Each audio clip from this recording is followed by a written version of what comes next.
Hello students. तो जिस भर्ती का काफ़ी इंतज़ार था छात्रों को, उसके लिए विज्ञापन आ चुका है। तो कनिष्ठ सहायक इसमें सबसे महत्वपूर्ण जो पद है, और सबसे पहले देख लेते हैं विज्ञापन जो है आज आया है 4 अक्टूबर, और 11 अक्टूबर से आपके आवेदन प्रारंभ होंगे। 1 नवंबर तक ये अंतिम तिथि है ना। तो कुछ महत्वपूर्ण बातें आपसे डिस्कस करेंगे, और इस भर्ती को लेके जो है मैं आपसे तब तक चलूँगा आपके साथ जब तक आपका सिलेक्शन होता है। जैसे कि पिछली हमारी एक कनिष्ठ सहायक की भर्ती थी, उसमें मेरा खुद का भी सिलेक्शन था, जिसमें टैक्स कलेक्टर वगैरह की पोस्ट भी आई थी। उसके बाद वीपीडीओ वाली भर्ती चली, है ना। तो इस भर्ती के लिए अब मैं वीडियो बनाना शुरू कर रहा हूँ। आज पहला शुभारंभ हो रहा है, और बहुत बहुत शुभकामनाएं तैयारी करने वालों को जिन्होंने एक सरकारी नौकरी का सपना देखा है। तो एक ये सपना ही होता है। देखो, जब भी तक ये चीज़ मिलती नहीं है तो ग्रुप सी की पोस्ट भी काफ़ी वो लगती है कि महत्वपूर्ण एक मिल जाए, क्योंकि एक कहीं ना कहीं एक ये मान सम्मान से जुड़ी चीज़ है। और जो तैयारी वाले जानते हैं, जो तैयारी वाले छात्र होते हैं, वो इसकी कीमत जानते हैं। ये केवल पैसे की बात नहीं है, ये केवल इसके लिए नहीं है कि आपको इतना ग्रेड पे मिलेगा, है ना। इसके लिए आपने एक समय दिया है, इसके लिए आपने तैयारी की है, और आप चाहते हो कि भाई आपको भी एक समाज में एक वो मिले, है ना, कि भाई आपकी भी एक सरकारी जॉब आपने हासिल की एक तैयारी करके। ठीक है, तो इस भर्ती को लेके मैं आपके साथ कंटिन्यू जुड़ा रहूँगा, और आगे अभी मैं उसके बारे में मतलब उसके ऊपर काम कर रहे हैं, है ना।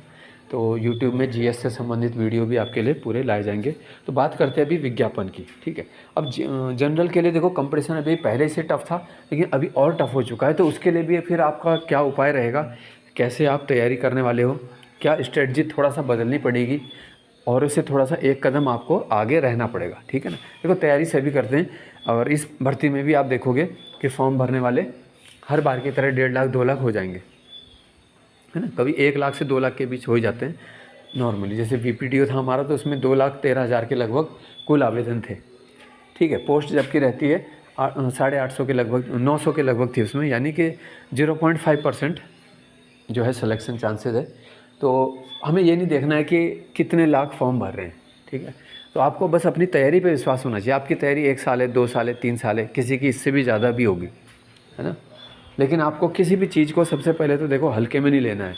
अभी मैंने PDF खोला हुआ है, तो पोस्ट वगैरह तो आप खुद ही देख लोगे किस विभाग में कितनी पोस्ट है। तो मैं केवल दूसरी बातें इसलिए आपको बोल रहा हूँ, है ना। अभी जैसे डाटा एंट्री का है, और इसमें जो है अनारक्षित केवल 2 पद हैं, एक अनुसूचित जाति का जो लेवल 5 में है। ठीक है, इसके बाद है कंप्यूटर सहायक का है, इसमें जनरल की 1 है, और टोटल हो रही है इसमें 3, है ना। उत्तराखंड आंदोलनकारी का इसमें है नहीं, जब बहुत कम पद होंगे तो वहाँ पे नहीं होगा, लेकिन जहाँ पे अच्छी खासी संख्या है। अब जैसे कनिष्ठ सहायक है, इसको देखो 162 पद है ना। और अनारक्षित में आ रहा है इसमें 79, कनिष्ठ सहायक खंडीय सिंचाई विभाग। लेकिन अब जब आप इसमें देखते हो आंदोलनकारी में कितना आ रहा है इसमें, ठीक है, और अनारक्षित के अंदर से फिर 8 पद, क्योंकि ये 36 आरक्षण है, तो हर आरक्षण के अंदर से आपको वहाँ पे से निकलेगा। यानी कोई SC है, लेकिन अब SC के अंदर भी कोई आंदोलनकारी है, तो SC की यहाँ पे 31 सीट है, तो आंदोलनकारी को 3 सीट मिली, क्योंकि 30 का 10% हम देखेंगे मोटा मोटा तो 3 आ रहा है। इसी तरह 80 का 8 कर दिया इन्होंने, 79 से 8 दे दी, है ना। तो 10% सीधा सीधा 36 आरक्षण है। तो जो आंदोलनकारी हैं उनको तो काफ़ी फ़ायदा होने वाला है, क्योंकि ज़रूरी नहीं है, देखो, क्योंकि आंदोलनकारी कितने फॉर्म भर रहे हैं, है ना, कितना उनका एज ग्रुप है, कितना पहले से तैयारी कर रहे हैं, तो यहाँ पे काफ़ी उनको बेनिफिट है। लेकिन जो अब जनरल की सीटें हैं, कहीं ना कहीं मतलब जो सबसे बड़ा नुकसान होता है वो सामान्य को ही होता है हमेशा। तो कह सकते हैं कि सामान्य जाति में अगर आपको तैयारी करनी है तो असामान्य एक तैयारी करनी पड़ेगी सिलेक्शन के लिए, है ना। अगर आप सामान्य ही तैयारी में लगे रहोगे, जैसे बोलते हैं ना जनरल अप्रोच से चल रहे हैं हम, और जैसी तैयारी हमेशा है, अगर आपने पिछली बार जैसी तैयारी की थी और वैसी तैयारी अभी आप दोबारा कर रहे हो, तो उस तैयारी में क्या अंतर रहेगा, और वही आपके फिर मार्क्स, है ना। मान लो आपके मार्क्स 55 से 60 के बीच अटक जाते हैं, तो फिर वैसे हो जाएंगे। ठीक है, तो उसके लिए भी मैं आपको आगे के वीडियोज़ में भी रणनीति बताऊँगा कि कैसे आप प्रैक्टिस करो। जो मेरा एक्सपीरियंस है तैयारी का, वो भी मैं आपको दूँ, जिससे आपको बेनिफिट हो सके। ठीक है, तो अलग अलग इसमें डिपार्टमेंट के आप पोस्ट देख रहे हो, तो PDF ये पूरा आप देख लेना। और 42 पद आपके जो आ रहे हैं फिर इसमें राजकीय पॉलिटेक्निक संस्थानों में है ना। तो कुल मिला के आप टोटल देखना, देखो लेवल 3 का पद होता है, इसका मैं जॉब प्रोफाइल अलग से बनाऊंगा, कनिष्ठ सहायक का जॉब प्रोफाइल, यानी क्या इसके बेनिफिट्स हैं, सैलरी कितनी आएगी और प्रमोशन कितने कितने समय में लगभग हो जाता है। तो उस हिसाब से बहुत अच्छी पोस्ट है कनिष्ठ सहायक की भी, है ना। देखो जब तक बेरोज़गारी है तो हर पोस्ट ही अच्छी होती है। ऐसे आजकल तो देखो कोई से भी पद मिल जाए वही बड़ी बात है। और सरकारी सेवा में आना क्योंकि एक आसान नहीं होता है, आपको पता है कि मेहनत के साथ साथ कहीं ना कहीं भाग्य का साथ भी मिलना ज़रूरी होता है ना। कहीं पे 13 पद हैं और आपका मान लो 14वां स्थान है, तो क्या 14 स्थान वाले 13 स्थान वालों ने केवल मेहनत की, ऐसा नहीं है। 14वां स्थान 15वां स्थान तो कहीं ना कहीं भाग्य का भी साथ हमें मिलना चाहिए। तो जॉब प्रोफाइल पे तो एक अलग बनाएंगे कनिष्ठ सहायक का, लेकिन अभी बात केवल उस पर कर रहे हैं जो भर्ती आई है उसके लिए मैं थोड़ा आपको मोटिवेट कर रहा हूँ कि पहले से हो सकता है आप तैयारी में लगे हों तो आपके ज़्यादा चांसेस रहेंगे सिलेक्शन के। और जो आप तैयारी कर रहे हो, जैसे आपने मान लो कि आप उत्तराखंड की तैयारी कर रहे हो, ठीक है, तो आपने BS नहीं की है, परीक्षावाणी पढ़ी होगी, इसके अलावा अजय रावत की बुक है। आप देखो बुक्स असल में है बहुत सारा, और उत्तराखंड में आयोग क्या है ज़्यादा फोकस कर रहा है ना। आपने देखा होगा कि अब जो उत्तराखंड का पोर्शन वो बढ़ भी चुका है परीक्षाओं में, और जो कल्चर वाला पोर्शन है उसको भी आयोग बहुत महत्व दे रहा है, ठीक है। जैसे कुमाऊनी गढ़वाली शब्दावली है और लोकोक्तियाँ आ जा रही हैं ना, तो ये वाला जो पोर्शन है। और इसके लिए PDF भी थी, झिक्कल कामची उड़ाइली नाम से एक बुक है असल में, उसमें से भी कई बार शब्दावली और प्रश्न आ जाते हैं, है ना। तो अगर किसी को चाहिए होगी तो मुझे कमेंट कर सकता है वो, तो वो PDF उसे WhatsApp में मैं सेंड कर दूंगा, तो वहाँ से भी थोड़ा आपको हेल्प मिलेगी कल्चर से रिलेटेड या गढ़वाली कुमाऊनी शब्दावली सीखने के लिए, है ना। खासकर जो बच्चे प्लेन्स के हैं तो उन्हें थोड़ा सा दिक्कत होती है क्योंकि उन्होंने कभी इन शब्दों को सुना नहीं है, थोड़ा सा टफ पड़ सकता है उन्हें, लेकिन तैयारी तो हमें देखो सिलेबस के अनुसार करनी है, ठीक है।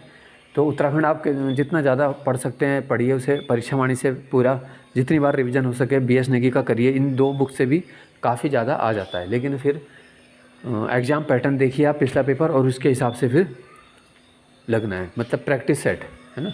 जब अगर आपको लग रहा है मेरी तैयारी पूरी हो चुकी है, फिर आप प्रैक्टिस सेट लगाइए, ठीक है।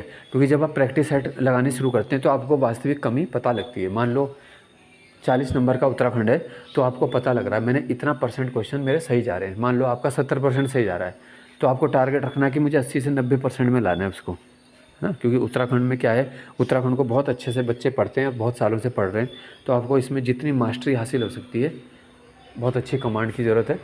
जितनी ज़्यादा बुक से आप डाटा ले सकते हो, है ना। लेकिन ज़्यादा बुक के चक्कर में क्या होता है ना, अब जैसे अजय रावत की बुक है तो वो बहुत एक विस्तृत बुक है, अब उसके कई पेज आप पढ़ते हो तब जाके 1-2 क्वेश्चन निकलते हैं, ठीक है ना। वो बहुत डिटेलिंग में बुक है, वो कोई एक तरीके से डायरेक्ट कंपटीशन के लिए नहीं बनी हुई है ना। वो तो एक पूरा इतिहास बता रही है उत्तराखंड का।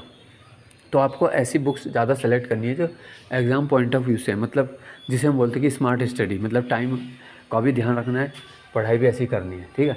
प्रैक्टिस सेट ज़्यादा से ज़्यादा लगाओ, जिससे आपका क्या है, जब आपके नंबर बढ़ते जाते हैं प्रैक्टिस सेट में तो कॉन्फिडेंस बढ़ता है। जब कॉन्फिडेंस बढ़ेगा तो चीज़ें भी अच्छी से याद होने लगती हैं, है ना। और फिर आप उस रेंज में आ जाओगे जो सिलेक्शन वाली रेंज होती है, ठीक है। बाकी हिंदी है, देखो हिंदी में आप लूसेंट से पढ़ सकते हो, और पृथ्वीनाथ पांडे की बुक मेरे पास थी तो मुझे भी काफ़ी अच्छी लगी, वो कई चीज़ें उसमें अच्छी हैं, है ना। इसके अलावा बुक्स तो देखो आजकल बहुत ज़्यादा है, तो आप कोई सी भी बुक ले सकते हो जो आपको अच्छी लगे, उसमें से आप मैटर करो। बाकी वही बात आ जाती है, फिर आप उसमें 20 नंबर का भी जैसे हिंदी आ रहा है तो हिंदी में जितना अच्छे से कर सकते हो, क्योंकि नया कोई मान लो अलंकार आ जाता है, उदाहरण आता है ना, तो आपने जब सुना नहीं है तो आप गलत कर दोगे। तो आपको ज़्यादा से ज़्यादा प्रैक्टिस करनी है इसकी, जितनी भी किताबों से आपको कोई उदाहरण मिल जा रहे हैं, है ना, तो वो वाले आपको सॉल्व करने। फिर आ गया जैसे GS। अब GS का सिलेबस आपको पता है बहुत ज़्यादा ब्रॉड होता है, आप दृष्टि की बुक ले सकते हो, और उत्तराखंड में जैसे लूसेंट बहुत ज़्यादा पढ़ते हैं सभी, है ना। लूसेंट तो कॉमन एक बुक हो जाती है।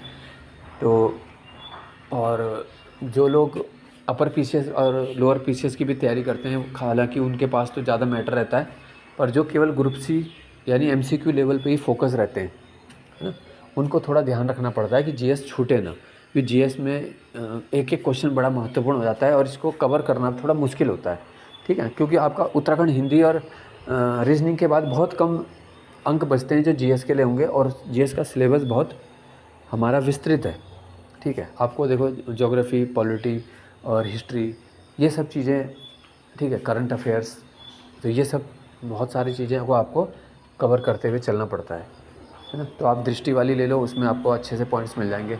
और आप सेपरेट ले सकते हो, तो जैसे परीक्षा मंथन करके है ना, जैसे आप परीक्षा वाणी पढ़ते हो उत्तराखंड के लिए, ऐसी एक परीक्षा मंथन करके मिलती है आपको। ये अलग से आप पॉलिटी की ले लो अलग से, है ना, परीक्षा दृष्टि से। तो उसमें बिल्कुल टॉपिक बने होंगे आपके, जैसे मान लो मौलिक अधिकार का टॉपिक है, तो मौलिक अधिकार में से कौन से क्वेश्चन परीक्षा दृष्टि से महत्वपूर्ण है, तो उसका अलग से सेक्शन बना हुआ है। तो आपको एक तरीके से बने हुए नोट्स मिल जाएंगे। तो बाकी आपके लिए आगे महत्वपूर्ण वीडियो बनाए जाएंगे लगातार। और कनिष्ठ सहायक के लिए अगर आप तैयारी कर रहे हो, इसका मैंने बता ही दिया आपको कि जॉब प्रोफाइल पे बनाऊंगा, है ना। और आपके साथ अंत तक बने रहेंगे जब तक आपका इसमें सिलेक्शन नहीं होता। ठीक है, अभी के लिए इतना ही है। धन्यवाद।